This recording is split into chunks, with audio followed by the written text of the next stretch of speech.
এইখন আপোনাৰ বিল্ডিং কেইটা যিকেইটা আছে সেইটো হৈছে আমাৰ ইন্দোৰ IIT ভাৰতত এই তিনিটা আখৰে কোটি কোটি সপোনৰ ওজন বহন কৰে। প্ৰতি বছৰে লাখ লাখ ছাত্ৰ ছাত্ৰীয়ে দিন ৰাতি পৰিশ্ৰম কৰে ইয়াত প্ৰৱেশ কৰিবলৈ। কাৰণ IIT মানে কেৱল ক্লাছ বা পৰীক্ষা নহয়, ই হৈছে উদ্ভাৱন, গৱেষণা আৰু ভৱিষ্যত গঢ়ি তোলাৰ ঠাই। কিন্তু IITৰ গুৰুত্ব কেৱল লেবৰেটৰী বা পেটেণ্টত সীমাবদ্ধ নহয়। ই বহুতো নেতা, উদ্যোগী আৰু পৰিৱৰ্তনকাৰীও সৃষ্টি কৰিছে, যিয়ে ভাৰতৰ গল্প বিশ্বৰ ওচৰলৈ লৈ যায়। আৰু আজি মই আৰু মা মোৰ ভণ্টিৰ সৈতে IIT ইন্দোৰত প্ৰৱেশ কৰি কেম্পাছৰ প্ৰতিটো কোণত সেই সপোন আৰু সম্ভাৱনাৰ প্ৰত্যক্ষ কৰি আছোঁ। নমস্কাৰ বন্ধুসকল, প্ৰিয় জিঅ'ৰ আন এটা ভিডিঅ'লৈ সকলোকে স্বাগতম। আজি আপোনালোকৰ গাইড মই নহয়, এই যাত্ৰাৰ ক্ৰেডিট দিব লাগিব মোৰ ভণ্টিক, কাৰণ তাইৰ কাৰণে আমি সকলোৱে IIT ইন্দোৰৰ ভিতৰৰ এটা দৃশ্য দেখা পাইছোঁ। তো এতিয়া তাই আমাক তাইৰ কাম কৰা ঠাইডোখৰ দেখুৱাবলৈ লৈ গৈ আছে। আৰু এই বিল্ডিং কেইটাত দেখিছে নাম্বাৰিং কৰা আছে, পদ 1D, পদ 1E। তো এই আটাইকেইটা পদ এটা এটা প্ৰফেচৰৰ লেবৰেটৰী হয়। আৰু মোৰ পাছফালে আছে এয়া লাইব্ৰেৰী।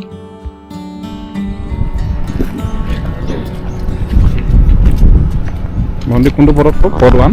পদ 1B। আৰু আপোনালোকে এই বিল্ডিং কেইটাৰ ডিজাইনটো যদি মন কৰে, তেতিয়া দেখিব যে ইয়াৰ ডিজাইনটো ক্ৰুজ শ্বিপৰ লগত তুলনা কৰি বনোৱা হৈছে।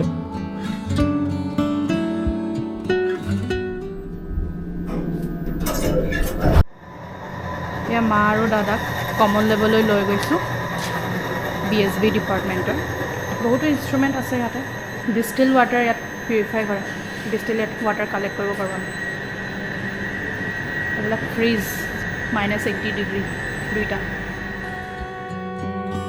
IIT ইন্দোৰৰ ভিতৰৰ কাম কাজ দেখুৱাবলৈ মোৰ আৰু ইচ্ছা আছিল, কিন্তু অনুমতি নোহোৱাৰ বাবে আৰু প্ৰৱেশ কৰিব নোৱাৰিলোঁ।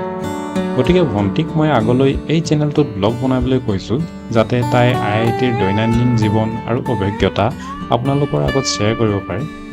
আৰু তাৰ কাৰণে মোৰ এই চেনেলটো লাইক আৰু ছাবস্ক্ৰাইব কৰিব নাপাৰিব।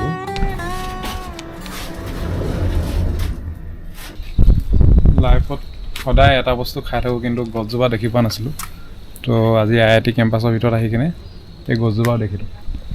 এইটো আপোনালোকে গেছ কৰকচোন কি হ'ব পাৰে। এইটো চব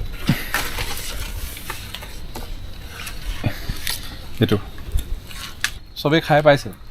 এইটো হৈছে আপোনালোকৰ আলমণ্ডৰ গছ। আলমণ্ড যিটো বাদাম আপোনালোকে খায়, তাৰ গছ হয়। তো IIT কেম্পাছত আলমণ্ডৰ গছৰ অভাৱ নাই মানে। ভণ্টি এইটো কি বিল্ডিং হয়? চেণ্ট্ৰেল ডাইনিং ফেচিলিটি, মেছ। তাতে লাঞ্চ, ডিনাৰ, ব্ৰেকফাষ্ট তিনিটা পায় আৰু। চব খাবলৈ যাবলৈও লিফ্টত যাব লাগে, কি ক'ম আৰু। সেইখন গড়ি কেটাৰে চলে, তলৰখন এখন কানিকা বুলি কয়।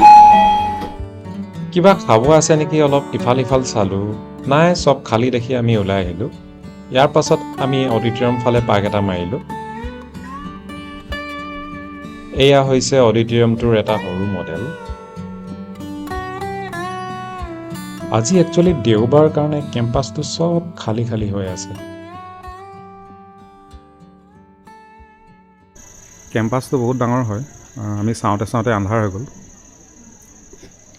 তো আমি আধাও মানে কি ট'ৰ দিবলৈ নোৱাৰিলোঁ আপোনালোকক, আধা চাইও কমপ্লিট নহ'ল। তো সেইকাৰণে মই ভাবিছোঁ এবাৰ কি হয়, কেমেৰাটো আৰু এই চেনেলটো মই ভণ্টিক হেণ্ড অভাৰ কৰি দিম। তো এইবাৰৰ পৰা ভণ্টিয়ে আপোনালোকক ইনচাইড ট'ৰটো দিব, মানে আৰু কিবা কিবি যদি প্ৰশ্ন থাকে আপোনালোকে সুধিব পাৰিব ভণ্টিক। তাৰ আগতে মই মোৰ ভণ্টিক ভালদৰে এবাৰ আপোনালোকক চিনাকি কৰাই দিওঁ ৰ'ব। নমস্কাৰ, মোৰ নাম শ্ৰীমতী প্ৰণামিকা চেতিয়া। মই IIT ইন্দোৰত ছিনিয়ৰ ৰিচাৰ্চ ফেল' হিচাপে আছোঁ। মই এজন PhD ষ্টুডেণ্ট আৰু মোৰ গৱেষণা বিষয়টো হৈছে আপোনাৰ G কোৱাড্ৰুপ্লেক্স ছাপৰ্ট কৰোঁ। ইন কেঞ্চাৰ ৰিলেটেড জিনছত আমি কেৰেক্টাৰাইজ কৰোঁ G কোৱাড্ৰুপ্লেক্স।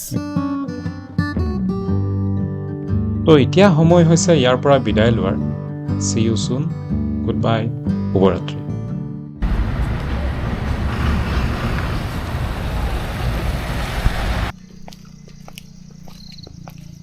IIT ঘূৰি আহিলোঁ IIT কেম্পাছ ফুৰিলোঁ আৰু ফুৰিম। নিজে আহিব নোৱাৰিলোঁ, ছোৱালী ঘৰত আহিলোঁ।